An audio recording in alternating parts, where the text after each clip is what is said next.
All right, in 1942, a United Service Organization club opened in Hattiesburg to serve as a home away from home for African American soldiers. Today, it's a museum with hundreds of wartime stories that took place during our country's segregation era. Fox 23's Alyssa Cole takes us inside the African American Military History Museum for this week's Kindness in Action.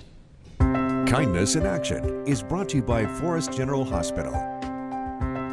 Around this time, 155 years ago, African Americans, commonly known as Negroes back then, were approved to serve in the U.S. military. Among the pioneers enlisted, there were a few who called the Pine Belt home. Hattiesburg natives such as Jessie Leroy Brown, and then we can also tell stories about Ruth Baylor Earl, one of the first females, African American females, to enlist in World War II from Hattiesburg. From the American Revolution to what's happening today, Hattiesburg's African American Military History Museum showcases stories from around the world. This building opened as a historic USO club in 1942, so it was a home away from home for African American servicemen who were stationed at Camp Shelby. Jim Crow laws kept black and white people separated everywhere, especially in Mississippi, which led to the exclusivity of forming a United Service Organization in the Negro neighborhood. This is where they would come to relax and just not think about the war that they were training for.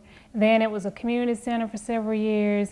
It was even a hit start at one point, and of course now it's a museum, so it's had a very significant role in the community. Museum manager Latoya Norman says community members donated over 40,000 hours here at the former USO Club to make soldiers feel at ease. This was not just the armed forces, this was the community who really embraced the soldiers who came here. This former USO Club, now museum, is the last of its kind in the United States. Alyssa Cole, Fox 23 News.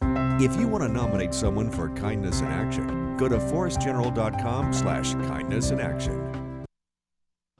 The museum is home to one of the most complete sets of authentic Spanish American war medals.